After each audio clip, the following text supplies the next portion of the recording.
As we pulled up to my place and everyone hopped out of the car, heading towards the front door, of course Steve hopping over the fence, he never did bother to actually open it and walk through, as the rest of us followed shortly behind, Steve opening the door right away and heading inside.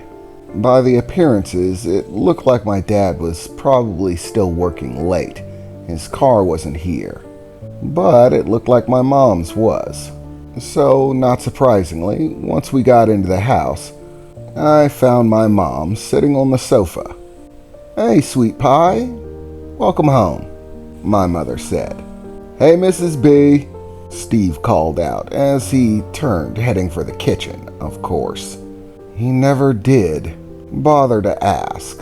He was one of my oldest friends, so heading for food was second nature to him at this point when he came to my house. "So, how was your day, sweetheart?" my mother asked as she sat on the sofa, legs crossed, a glass with some wine in it in one hand.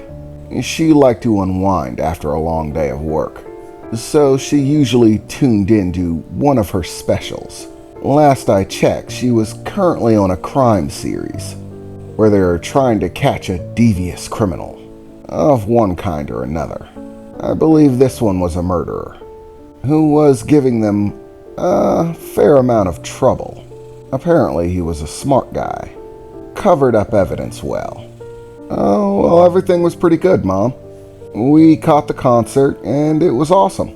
For a moment I thought about mentioning the conflict with Brooklyn Scott, but thought better about it, and kept my mouth shut for the time being. "Oh, who is this? New friend?"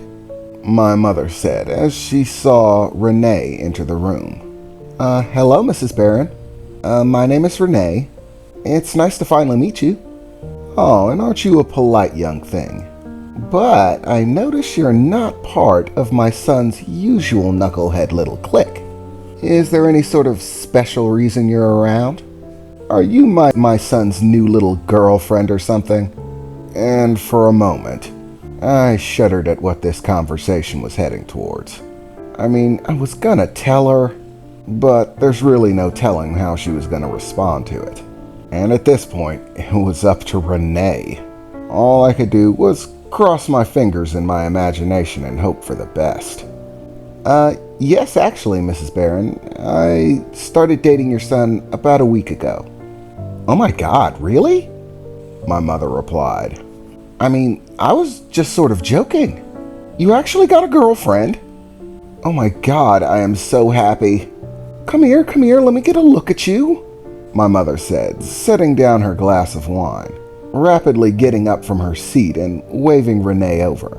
Renee went along with it, as my mother gave her a quick look over. "Oh my God, you're adorable! You are just the prettiest little thing," she said, giving Renee a big hug. "Well, it looks like somebody finally can actually put up with you," my mother said, looking over in my direction. "I was beginning to wonder if any girl ever would." "Well, thanks for the ringing endorsement, Mom," I replied, somewhat annoyed. "Come on, Victor, you know you spend most of your time doing those karate practices and goofing off with your friends. Not a lot of spare time for girlfriends. Mix that with how much time you spend talking about martial arts and martial arts movies, and you can get a bit annoying, Victor." "Oh, come on, Mom.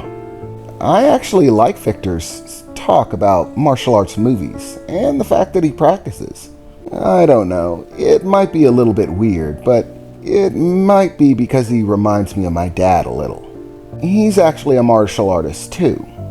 I know, it's a little bit cliche. Girl likes a boy because he's kind of like her dad." "Oh, now don't you worry about that, little missy," my mother said. "To be honest, I married a man like my father too, and I couldn't be happier with the decision. My husband's quite the good man. He smells like dog a little bit more than I'd like, but it washes off just fine. It's just something you have to do when your husband's a dog catcher. So tell me about yourself. Your family. Spill. I want to know everything. So with that, Renee sat down on the couch alongside my mother, and they began to have a more lengthy conversation. My mother actually waved me off, telling me to go, as she wanted to spend some alone time with Renee. I actually shuddered at the idea a bit, and wondered how long it would take before she started embarrassing me. But I didn't really have a choice in the matter, so I scooted off to the kitchen, where Lisa and Steve were hanging out at the time. Steve already managing to have dug his way halfway through some leftovers that we had in the fridge. Lasagna, to be specific. He had gotten himself a sizable bowl and was, well, hammering through it. Dude, your mom's lasagna is so much better than my mom's. Even when it's cold, man, Steve said, in between shoveling it into his face. Lisa had simply grabbed a soda out of the fridge and was waiting there patiently.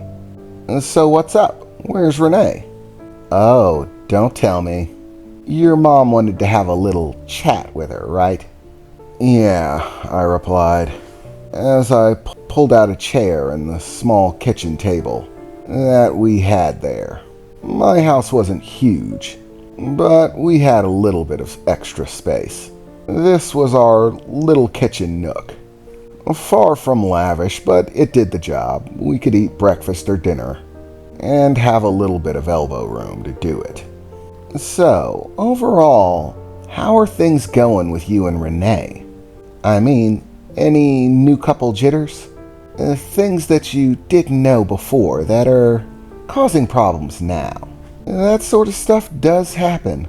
You know, couples get into relationships when it's all hot and heavy and they think the other person's cute, but then start dating him and realize that they are, well, annoying. Has she figured out that you're annoying yet? Lisa said with a smile on her face. Ugh, really? Come on, I said as I took my seat and put my elbows on the table, leaning into one of my palms. For your information, things have been going just fine. I'm a little bit terrified about what this conversation with my mother might yield, but hopefully it won't scare her off.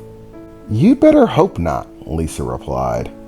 It's been like 2 years since I saw you have a girlfriend, and there's no telling how long it's going to take if she runs away. And your life just becomes so utterly depressing without a girlfriend. I mean, it all just becomes martial arts and movies. Your conversation topics are so much more diverse when you have a girlfriend. Your lifestyle, too. You actually start spending time doing other things, without being stuffed into one of those martial arts get-ups, and kicking and punching the air for hours on end. It can get tedious. Plus, if you guys break up, then she's taking the car with her when she goes. Do not do that to me. Don't send me back to the Steve Mobile. Please don't do that. I think I'm spoiled now. I have to have air conditioning, electric windows, a radio that actually works. I'm spoiled. I can't do without it anymore. Yeah, Lisa, I'm real concerned about it. If me and my girlfriend ever break up, that's definitely going to be the first thing on my mind, I replied, very sarcastically. Eventually, my mom and Renee finished their conversation, and Renee joined us at the kitchen table, and we sat there for the rest of the night, up into about 10 o'clock, when Renee had to go home. But until then, it was fun. We sat around the table, drinking soda and having small snacks here or there, talking about school and all of our different classes, our intentions after we graduated, telling random jokes here or there about this, that, or the other thing. Occasionally my mom would pop in and want to know exactly what we were talking about, so she could chime in on the conversation, tell her own joke here or there. My mom had a bit of a funny bone. But regardless, it was a good time. And with Renee, a new part of our established group, things were looking up, and everything seemed even better than it usually does. Happier, I guess.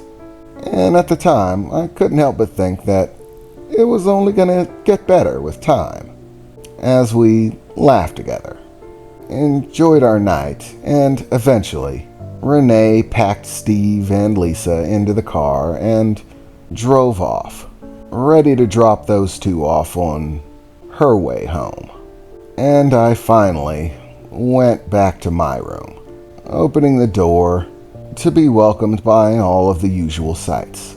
All of my martial arts posters, my trophies on a shelf, my bed that probably needed to be made a little bit more often, and my room, which was caught in between tidy and a mess.